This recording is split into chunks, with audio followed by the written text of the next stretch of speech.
Hello everyone, this is Dr. G. Anita Epsiba, Department of Chemistry, Dr. S.N.S. Rajalakshmi College of Arts and Science, Coimbatore.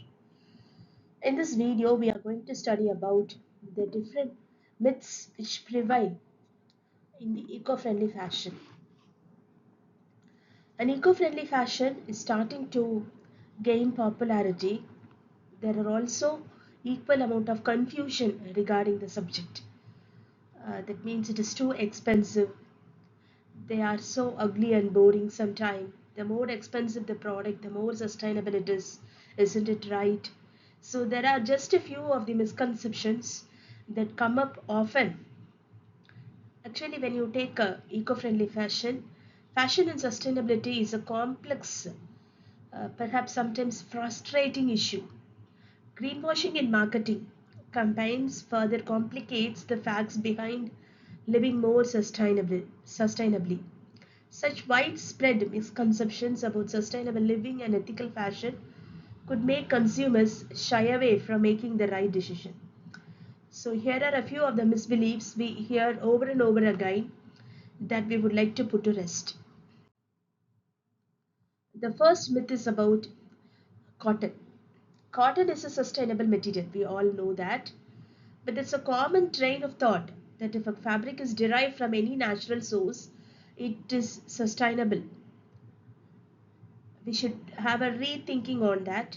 Unfortunately, that's not the case with the resource hungry crops such as cotton. The problems with cotton cultivation are hefty water consumption, ample chemical usage, and poor working conditions. So, when you take cotton is one of the thirstiest crops on the planet. As half of all textiles are made up of cotton, cotton farming accounts for more than 3% of all of the world's water consumption used in agriculture. So here, cotton, even though it is considered as a sustainable material, it requires huge amount of water in its production.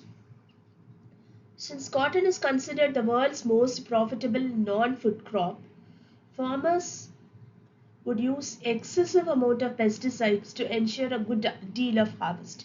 This results in soil degradation and also water contamination. Soil degradation results in expansion into new areas for farming, destroying natural habitats in the process. Contaminated water pollutes connecting rivers, lakes, wetlands, etc., poisoning wildlife. Poor working conditions.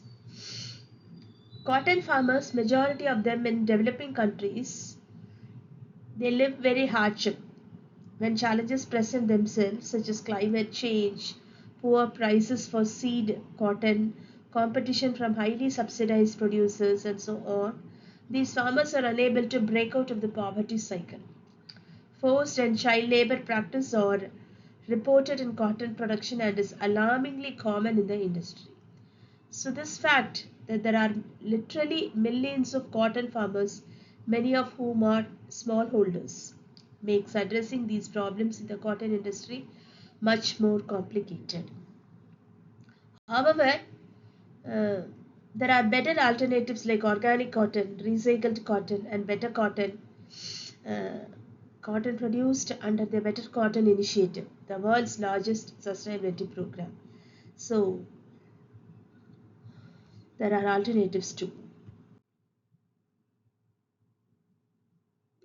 Second myth is sustainable fashion is only for the privileged, isn't it? Many of the biggest misconceptions about sustainable fashion is that it only caters to the wealthy, as it is undeniable that sustainable brands are more expensive than fast fashion brands. However, it is also important to note that fast fashion prices are abnormally cheap. As the low price point indicates, unethical practices and corners being out. The question we need to ask ourselves is, why do we think that anything costlier than typical fast fashion prices is expensive? Over the decades, we as consumers have been conditioned to think like that. With the rise and availability of fast fashion everywhere, dip deeper into the reasons behind the cheap price tag and you will find horrific working conditions, polluted waterways, unpaid labor, and so on. For sustainable apparel brands, their top priority is to produce well made products out of eco friendly and sustainable products. However, the unfortunate truth is not everyone can afford it. Thus, it isn't fair to ask everyone to buy from sustainable brands and abandon everything else. Neither is completely dismissing sustainable brands for their higher cost point.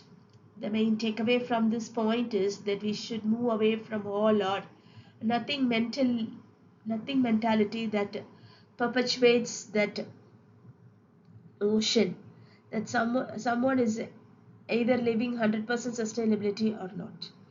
There's more than one way to be sustainable. Buying a new piece from a sustainable brand isn't the only option. The next myth: as long as I recycle, I can buy as much as I like. We hate to break this to you, but the unfortunate truth is that most fabrics are incredibly difficult to recycle. For one, most fabrics are made from blends of two or more fibers. So, if you want to recycle them, they have to be separated, they have to be broken down, and then they have to be recycled. So, these fabrics have to be separated if the material is to be manufactured into a new piece of clothing. So, in this sense, even natural fibers like linen and cotton undergo chemically intensive processes that make them unsuitable for recycling and reuse. Toxic dyes and finishing embellishments and the use of animal based textiles further complicates the matter. So, only a small percentage of recycled clothes are used to create new garments, as the recycling process also stretches more time and uh, weakens the fibers alongside the separation and cleanup process. Sustainable fashion is hard to find. This is myth 4. So, decades ago, this myth could be true, but because no one is talking about sustainability back then. But fast forward to the 2010s, and the appetite for cleaner, ethical fashion is growing as people are starting to wake up from the mindless consumer habits. Along came a slew of criticism targeted towards fast fashion brands for their unethical practices. However, fashion mammoths like H&M, Adidas, and others are making strides against their fast fashion reputation, from rolling out garment recycling programs to sourcing sustainable materials for their products.